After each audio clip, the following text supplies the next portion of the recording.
अथ चतुर्थोऽध्याय गोकर्णोपाख्यान प्रारंभ। सूत उवाच अथ वैष्णव चित्तेषु दृष्टवा भक्ति मलोकेतिं निजलोकं परित्यज्य भगवान् भक्तवत्सलः वनमाली घनश्यामा पीतिवासा मनोहरा काञ्चीकटापरुचिरो मुकुटकुण्डलः सेवाम्बरलितस्य चारूपस्तु मेन विराजितः कोटिमन्मथ लावण्यो हरिचन्दन चर्चिता परमानन्द चिन्मूर्ति मधुरो मुरलीधरः विवेश स्वभक्तानां हृदयान्यमलानि च वैकुण्ठवासिनो ये च वैष्णवावुद्भावया तत्प्रभाश्रवणार्थं ते मूढरूपेण संस्थिताः तदा जया रामो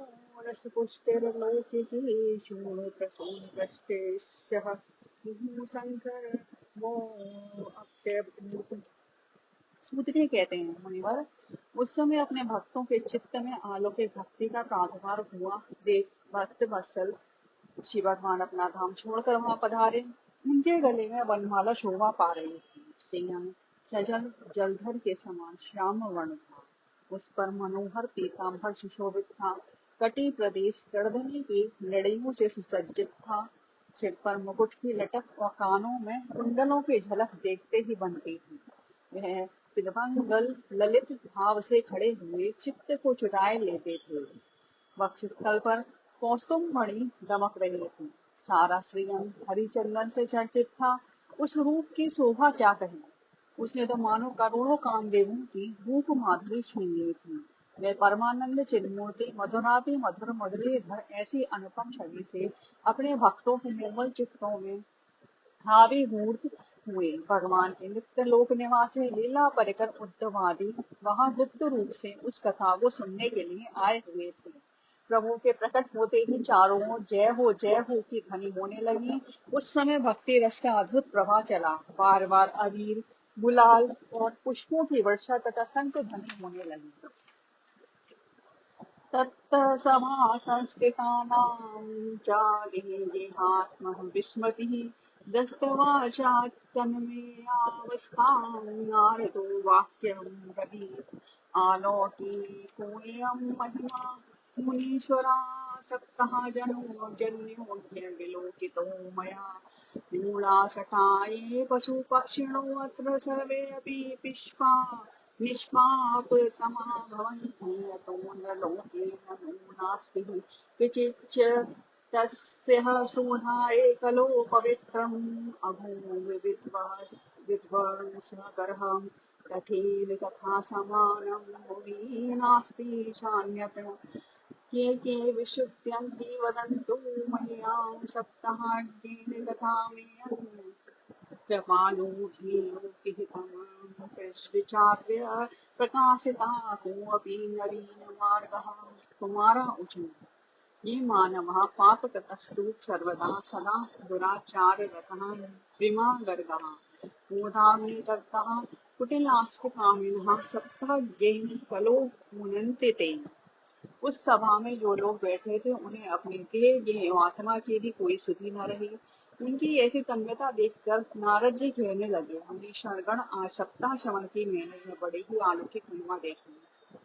यहाँ तो वो जो बड़े मूर्ख दुष्ट और पशु पक्षी भी हैं वे सभी अत्यंत निष्पाप हो गए हैं। अतः इसमें संदेह नहीं है कलिकाल में चित्त की शुद्धि के लिए इस भागवत कथा के समान मृत्यु लोक में पाप पुंज का नाश करने वाला कोई दूसरा पवित्र साधन नहीं है। मुनिवर आप लोग बड़े कृपालु हैं। आपने संसार के कल्याण का विचार करके यह बिल्कुल निराला ही मार्ग निकाला है। आप कृपया यह तो बताइए कि इस कथारूप सप्ताह यज्ञ के द्वारा संसार में कौन कौन लोग पवित्र हो जाते हैं। सनकादि ने कहा जो लोग सदा तरह तरह के पाप किया करते हैं, निरंतर दुराचार में ही तत्पर रहते हैं, उल्टे मार्गों से चलते हैं तथा योग क्रोधान में से जलते रहने वाले कुटिल और काम परायण हैं, वे सभी इस कलयुग में सप्ताह यज्ञ से पवित्र हो जाते हैं। सत्येन हीनः पितृ मात्र पुरुष श्रम धर्म वर्जिता ये दाम्भिका मत्सरिणो अपींसकः सप्ताह्येन कलो पुनन्ति ते पंचोग्रह पापाश्चल छन्दं कारिणः क्रूरा पिशाचा इव निर्दयाश्च ये ब्रह्मा से पुष्टः सवि चार कारणः सप्ताह यज्ञेन कलो पुनन्ति ते कायेन वाचा मनसापि पातकं नित्यं प्रकुर्वन्ति सथा हठेन ये परस्य पुष्टा मलिनः दुराशया सप्तः यज्ञेन कलो पुनन्ति ते अत्र ते कीर्तिष्येष्याम् इतिहासः पुरातनं यस्य श्रवणमात्रेण पापहानि प्रजायते तुङ्गभद्रा तटे पूर्वं भूतपत्तनमुत्तमम् यत्र वर्णाश्रमधर्मेण सत्य कर्म तत्परः आत्मदेवं पुरुषे तस्मिन् सर्ववेदविशारदः श्रुतस्माद्भूतेषु निष्णातो द्वितीय एव भास्करः जो सत्य से च्युत माता पिता की निंदा करने वाले रचना को मारे व्याकुल आश्रम धर्म से रहित लंबी दूसरों की उन्नति देखकर पुण्य वाले और दूसरों को दुख देने वाले हैं वे भी कलयुग में सप्ताह यज्ञ से पवित्र हो जाते हैं जो मदरापान ब्रह्म हत्या सुवर्ण की चोरी गुरु स्त्री गमन और विश्वासघात में 5 महापाप करने वाले छल छदम परायण क्रूर पिशाचों के समान निर्दयी ब्राह्मणों के धन से पुष्ट होने वाले और व्यभिचारी हैं वे भी कलयुग में सप्ताह यज्ञ से पवित्र हो जाते हैं जो दुष्ट आग्रह पूर्वक सर्वदा मनमानी या शरीर से पाप करते रहते हैं दूसरों के धन से ही तुष्ट होते हैं तथा मलिन मन और दुष्ट हृदय वाले हैं वे भी कलयुग में सप्ताह यज्ञ से पवित्र हो जाते हैं नारद जी अब हम तुम्हें इस विषय में एक प्राचीन इतिहास सुनाते हैं उसके सुनने से ही सब पाप नष्ट हो जाते हैं पूर्व काल में तुंगभद्रा नदी के तट पर एक अनुपम नगर बसा हुआ था वहाँ सभी वर्णों के लोग अपने अपने धर्मों का आचरण करते हुए सत्य और सत्कर्मों में पर रहते थे उस नगर में समस्त वेदों का विशेषज्ञ और श्रोत्र स्मार्ट कर्मों में निपुण एक आत्मदेव नामक ब्राह्मण रहता था वह साक्षात दूसरे सूर्य के समान तेजस्वी था भिक्षुकों वित्तवानों के तत्प्रिया धुंधुली स्मृता सेवा के स्थापिका नित्यं सुंदरी सुकुलोद्भवा लोकवार्ता रता क्रूरा प्रायेषु बहुजल्पेता शूरा च गृहकृत्येषु कृपणा कलहे प्रिया एवं निवसतो प्रेम्णा दम्पत्यो रममाणयो वर्थः कामास्तहन्यो प्रासन्न सुखाय गृहादिकम्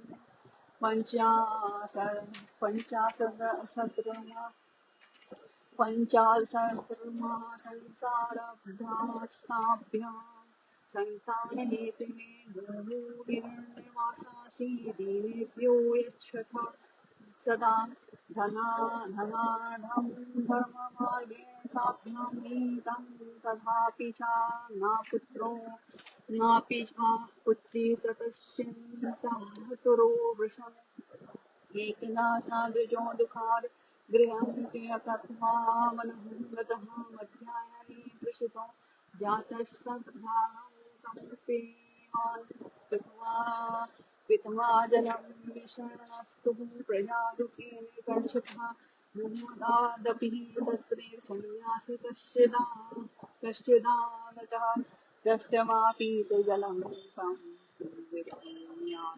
स्थलं नत्वा च पादयोस्तस्य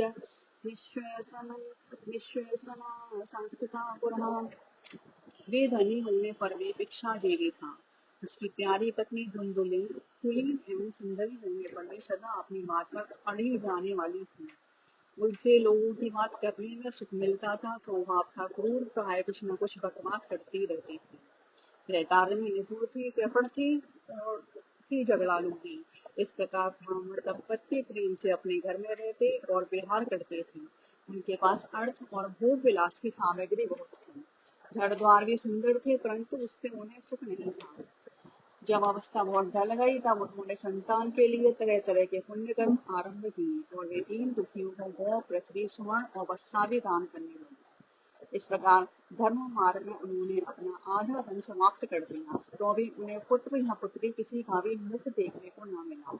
इसलिए अब वे ब्राह्मण बहुत ही चिंतातुर रहने लगा। एक दिन वह ब्राह्मण देवता बहुत दुखी होकर घर से निकलकर वन को चल दिया।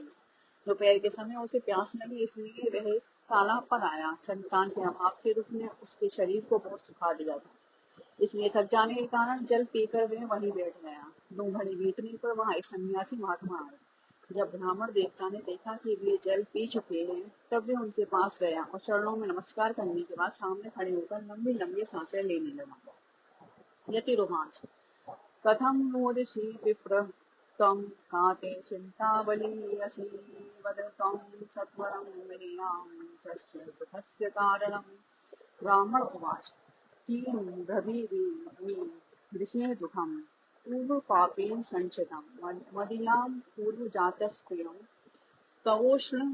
कवोष्णमुपभुञ्जते मदत्तं मदत्तं तत्तमेतद्गृह्णन्ति प्रीत्या देवा द्विजातये प्रजादुःखेन सिंहे वयं प्राणास्त्यक्तुं निहागता।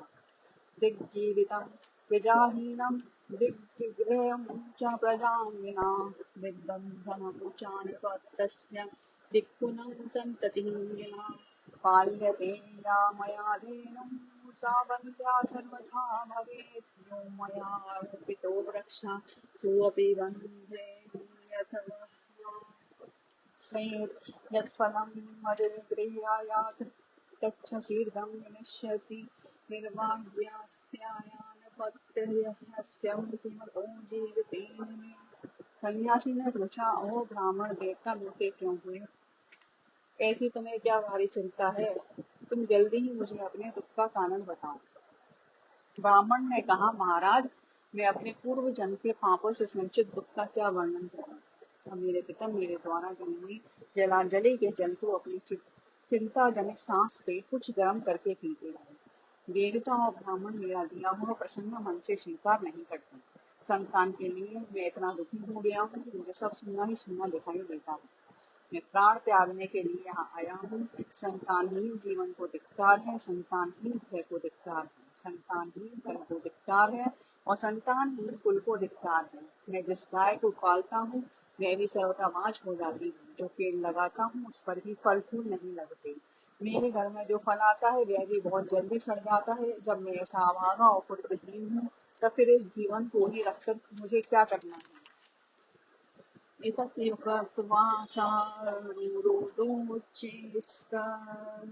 पार्श्वा दुख पीड़ित तदा तस्य यतिश्चित्ते करुणाबोधगर्यसे तदा भालाक्षरमालां च वाचयामास भगवान् सर्वं यात्मा यति पञ्चादेव प्रमुचे सविस्तरम्। यतिरुवाच मोक्षाज्ञानं प्रजारूपं वनिष्ठाकर्मणो गतिः विवेकं तु समासाद्यं प्रजं संसारवासनां चिनो विप्र मया तेऽद्य प्रारब्धं तु विलोकितं सप्तजन्मावधितं पुत्रो मेव च धर्मेव च सतते सगरो दुःखः ममापाङ्गं पुरा तथा वेमुच्चाभ्यं कुटुम्बाशां सन्न्यासी सर्वथा सुखम्। ब्राह्मण उवाच विवेकेन भवेत्तक्यं भवेत्तक्यं मैं पुत्र देहि बला दति नो चेत्य हम प्राणास्त्रवदग्धे शोकमूर्छितम् पुत्रादि सुखहीनोऽयं सन्न्यासः शुष्क एव हि ग्रस्तः सरसो लोके पुत्र पुत्र समन्वितम्। यूं कहकर वह ब्राह्मण दुख से व्याकुल हो उन सन्यासी महात्मा के पास फूट कर रोने लगा। तब यतिवर के हृदय में बड़ी करुणा उत्पन्न हुई। वे योगनिष्ठ थे, उन्होंने उसके ललाट की रेखाएं देखकर सारा वृतांत जान लिया और फिर उसे विस्तार पूर्वक कहने लगे। सन्यासी ने कहा, ब्राह्मण देवता, इस प्रजा प्राप्ति का मोह त्याग दें। कर्म की गति प्रबल है, विवेक का आश्रय लेकर संसार की वासना छोड़ दो। पर सुनो, मैंने इस समय तुम्हारा प्रारब्ध देखकर निश्चय किया है कि 7 जन्म तक तुम्हारे कोई संतान किसी प्रकार नहीं हो सकती।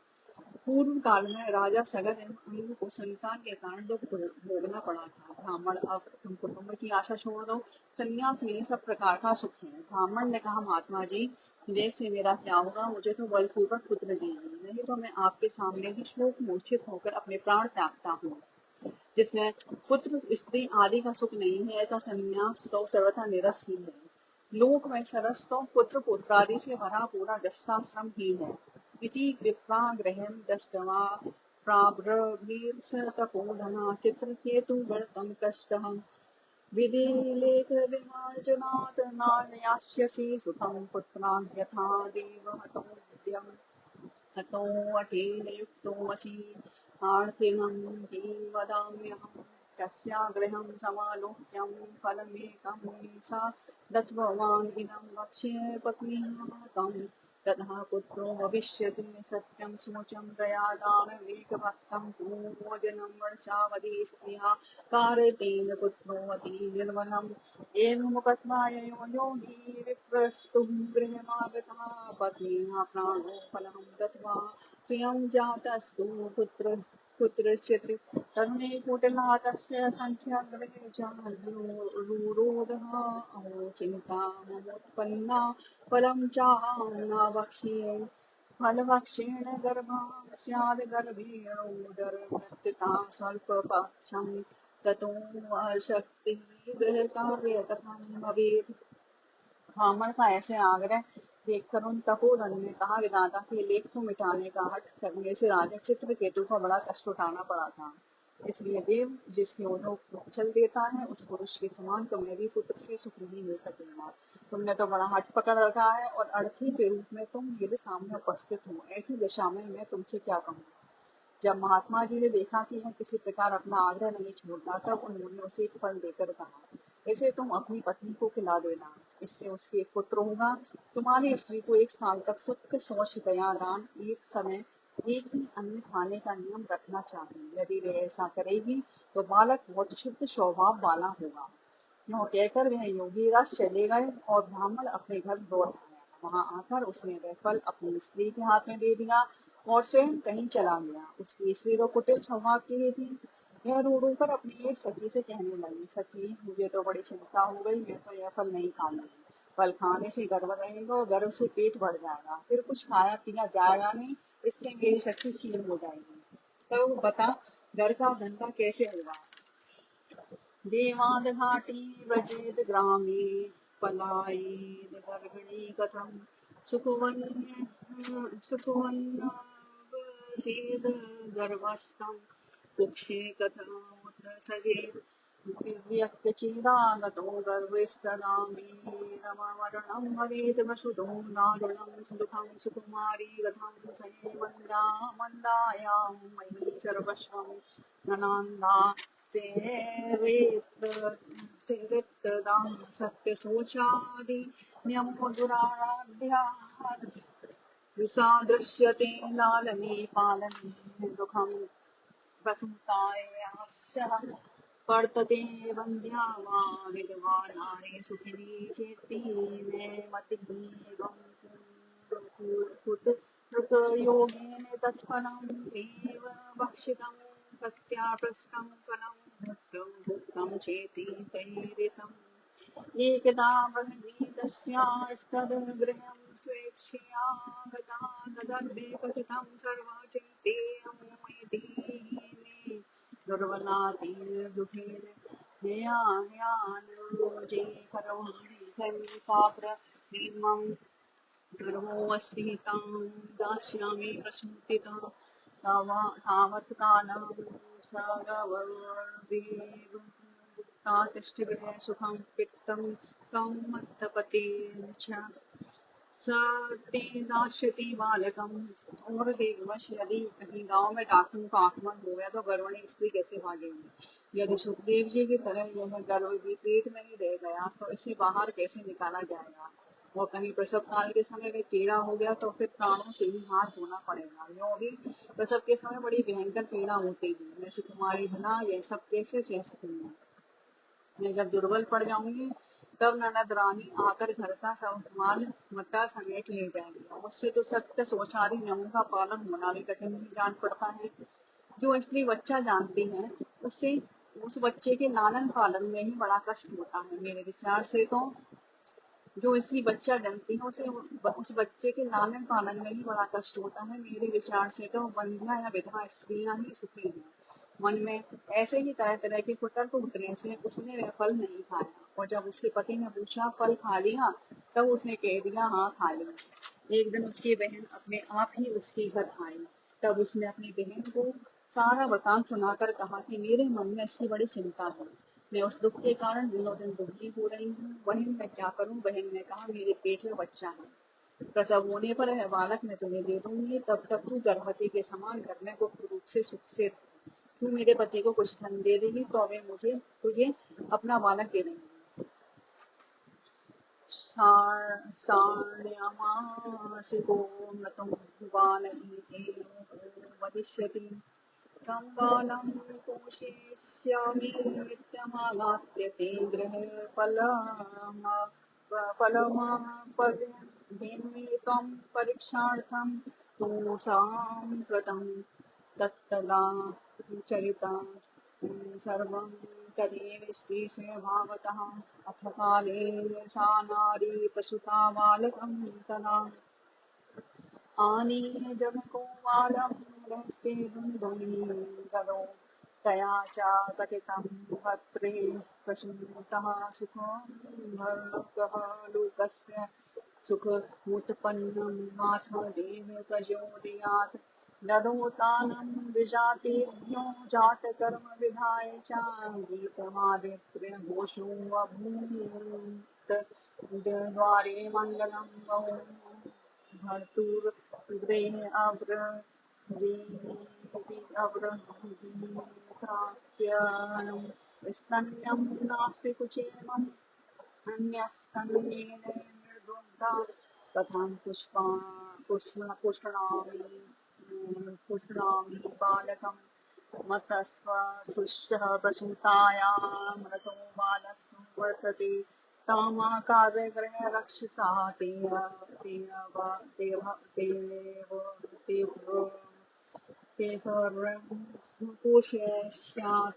पोषयिष्यति पतिना तत्कृतं सर्वं पुत्ररक्षणहेतवे पुत्रस्य दुन्दुकारितिः नाम मात्रा प्रतिष्ठतम्। हम ऐसी युक्ति करेंगे कि जिसमें सब लोग यही गए, इसका बालक 6 महीने का होकर मर गया और मैं नित्य प्रति तेरे घर आकर उस बालक का पालन पोषण करती रहूंगी। तू इस समय इसकी जांच करने के लिए यह फल को खिला दे।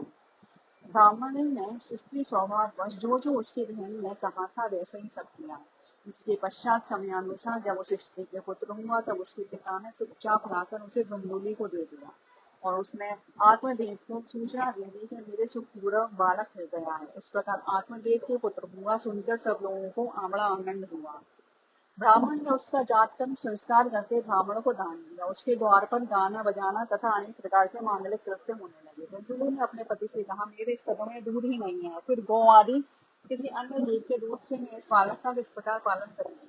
मेरे बहन के अभी बालक हुआ था, वह मर गया है, उसे बुलाकर अपने यहाँ रख ले तो वे आपके इस बच्चे का पालन पोषण कर लेगा। तब पुत्र की रक्षा के लिए आत्मदेव ने वैसा ही किया तथा माता धुंधुली ने उस बालक का नाम धुंधुकारी रखा। त्र्यमासे निर्गते चात्मसाधेनु शुशुभे अभ्रकं सर्वाङ्गसुन्दरं दिव्यं निर्मलं कनकप्रभं दृष्ट्वा प्रसन्नो विप्रस्तु संस्कारान् स्वेयमालते मत्माश्चर्यजनाः सर्वे दिदृक्षार्थं समागता। भाग्योदयो अधुना जातः आत्मदेवस्य पश्यता देवा बालं प्रसुस्तस्तु देवरूपेति कौतुकम् न जातं तत्र रहस्यं केनापि विधियो गतः। गोकर्णं सुतः दृष्ट्वा गोकर्णनाम चाकरोत् यत्कालेन तो जातो करुणो कन्या कर्ण पंडितो ज्ञानी धुंधुकारी महाफलम् स्नान शौच क्रियाहीनो दुर्वक्षिः कुमुदवर्धिता दुष्परिग्रह कर्ता च स्वहस्तेन भोजनं चोरं सर्वजनदेशी परमेश्वर प्रदीपकः लालनाया लालनाया लाल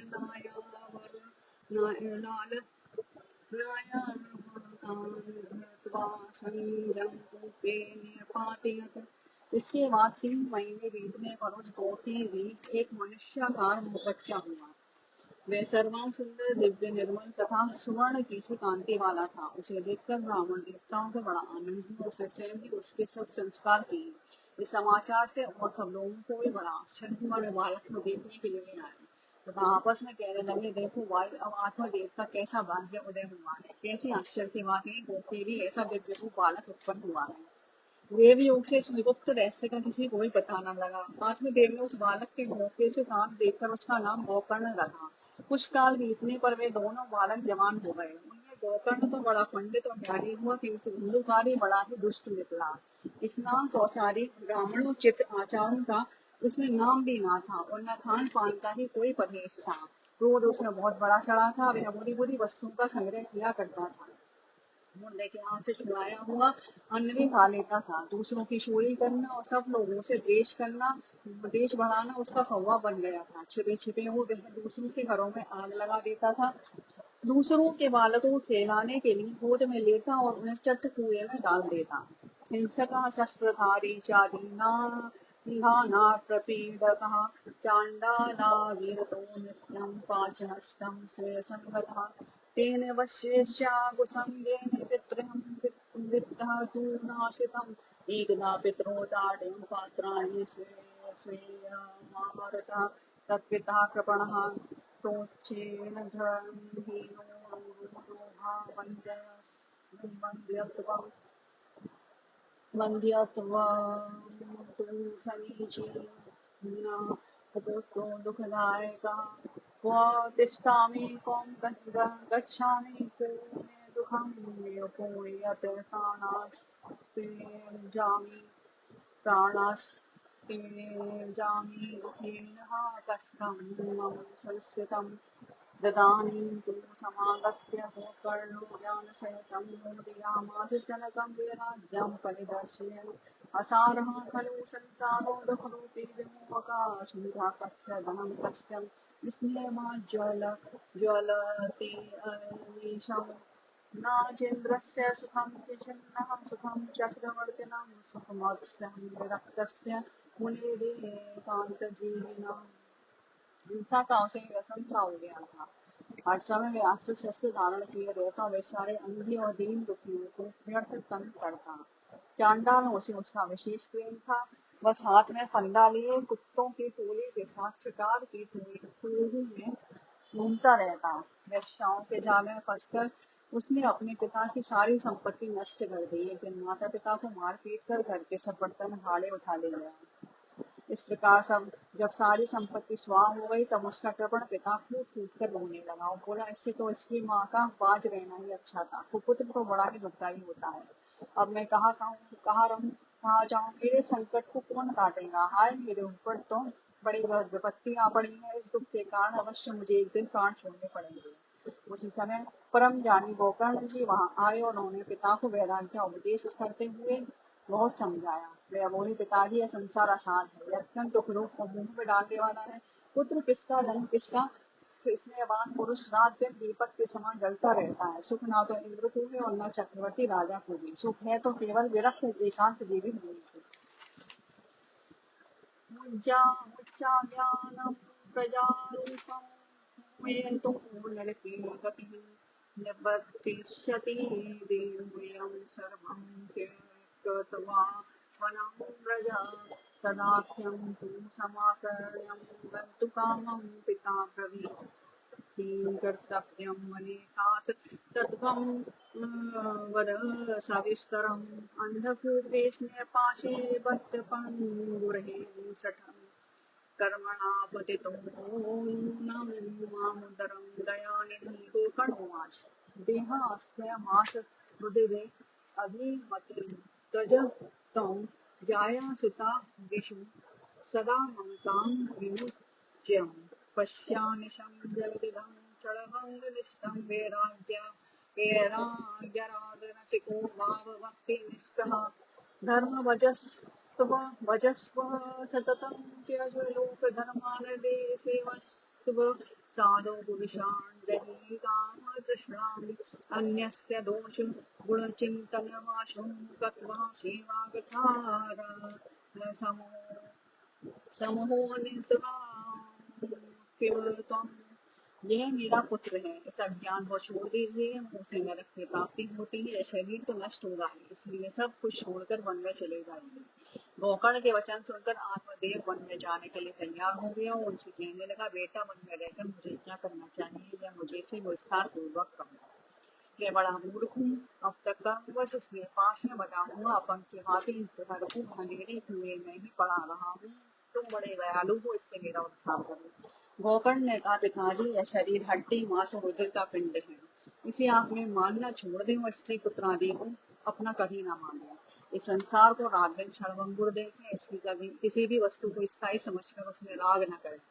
बस एकमात्र वैराग्य रस के रसिक होकर भगवान की भक्ति में लगे रहें। भगवत जन ही सबसे बड़ा धर्म है, निरंतर उसी का आश्रय लिए रहें।